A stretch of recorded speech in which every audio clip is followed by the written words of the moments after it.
Tá minulosť, prítomnosť a budúcnosť, to je v jednej rovine.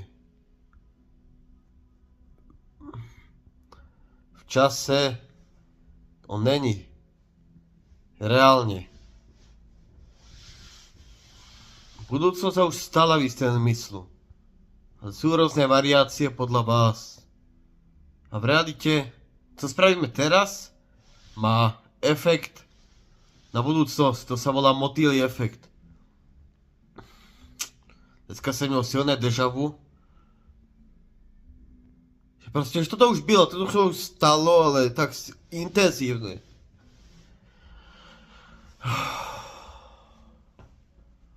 To je furt tá jedna rovina. To ste furt vy. To nic iné není.